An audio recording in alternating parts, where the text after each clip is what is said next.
नमस्कार, मी शुभांगी. स्वागत आहे तुमचं आपल्या चॅनलवरती. आता काही काही दिवशी मला तर अशा म्हणजे एक दोन भाज्या आवडत नाहीत. जास्त करून जे डाळ असतात त्या तर भाज्या मी खातच नाही. मग त्या दिवशी असा काही जुगाड करते. आता भेंडीची भाजी सगळ्यांनाच आवडते असं नाही, काही काही जण खात नाहीत.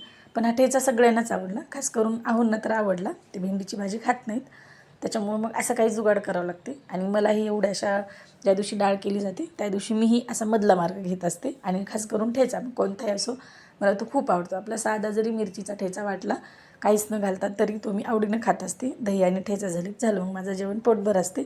आणि मग भेंडीचा ठेचा तर खरंच खूप छान लागते. एक वेळेस तुम्ही नक्की ट्राय करून बघा.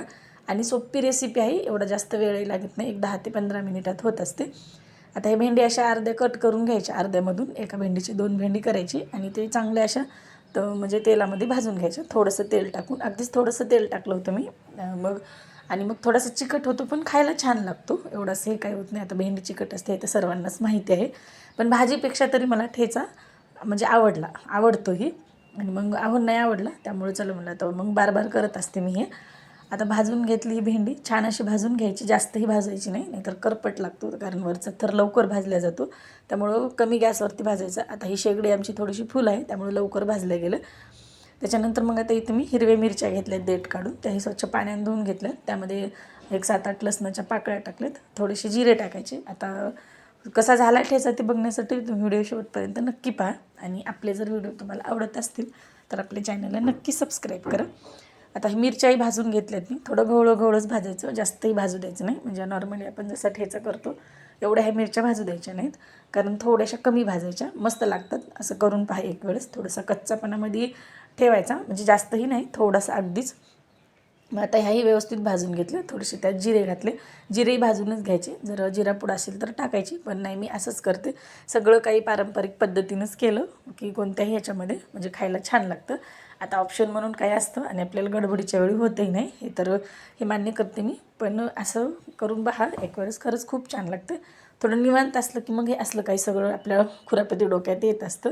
आणि आता म्हणजे उन्हाळाच चालू आहे. आता हा व्हिडिओ म्हणजे जुनाच आहे, तेव्हा ते उन्हाळ्याचे दिवस होते तेव्हाचाच आहे. आत्ता सध्या पाऊस वगैरे चालू आहे. मग तेव्हा हे असं उन्हाळ्यामध्येच जास्त असं जेवण जात नाही. मग असं खमंग टमंग असलं की काहीतरी सोबत खावं वाटते मग. आणि आपलं जेवणही पोटभर होते. याच्यासोबत ताक असलं की मग मी तरी असंच करत असते. मग आता हे सगळं काही भाजून घेतलं आहे मी. चला आता आपण रेसिपीचं सांगूया. दुसरं बोलणं म्हणलं की मग व्हिडिओ कितीही आपला लांबलचकच होईल. मग यामध्ये थोड्याशा अशा कोथिंबीरीच्या काड्या होत्या माझ्याकडं, कोथिंबीरही होती, पण ह्या काड्याही म्हणलं वापरत येतात, मी त्यासाठीच ठेवत असते. असं ठेचा वगैरे असला किंवा मग भाजीतही मी लसणाबरोबर ठेचून टाकत असते ह्या कोथिंबीरीच्या काड्या. खरंच खूप छान चव येते आणि एकतर वायाही जात नाहीत. मग वरती थोडीशी कोथिंबीरही टाकून घेतली. आणि हे सगळं काय आता मग खलबत्त्यात वाटलं तर एक नंबरच. पण एवढा वेळ कोणाकडे आहे आजकाल, खलबत्त्यात वगैरे काही तर हे होत नाही, त्याच्यामुळंच मग मी मिक्सरला फिरवून घेतलं. थोडंसं ओबडधोबडच फिरवायचं आणि जास्तही बारीक करायचं नाही, तरी पण होतेच, कारण भेंडी जरा चिकट असते त्याच्यामुळे ते जास्त फिरले जाते. तरी पण खलबत्त्यात वाटलं म्हणजे कसं थोडंसं ओबडधोबड राहते. आता मिक्सरला मी फिरवून घेतलं होतं. एका बॅचमध्ये काही झालं नाही, 2 बॅचमध्ये झालं, कारण सगळ्यांनाच आवडतो हा ठेचा. एक वेळेस आधी केला होता मी त्याच्यामुळंच. आणि मग आता यावेळीच पहिल्यांदाच आहोंना दिला होता. त्यांना एवढं असं भेंडीचे कोणतेही पदार्थ आवडत नाहीत, म्हणजे भेंडीपासून केलेली सहसा भेंडीच आवडत नाही त्यांना, भेंडीची साधी भाजीसुद्धा खात नाहीत ते.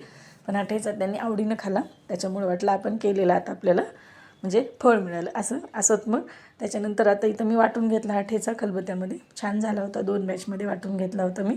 आणि खरंच खूप छान लागते चवीला, एकदम भारी. आणि गोरभर खायच्या जागी अर्धी खायच्या जागी 1 भाकरी असं आपण खाऊन जाता. खास करून भाकरीसोबत हा ठेचा छान लागतो.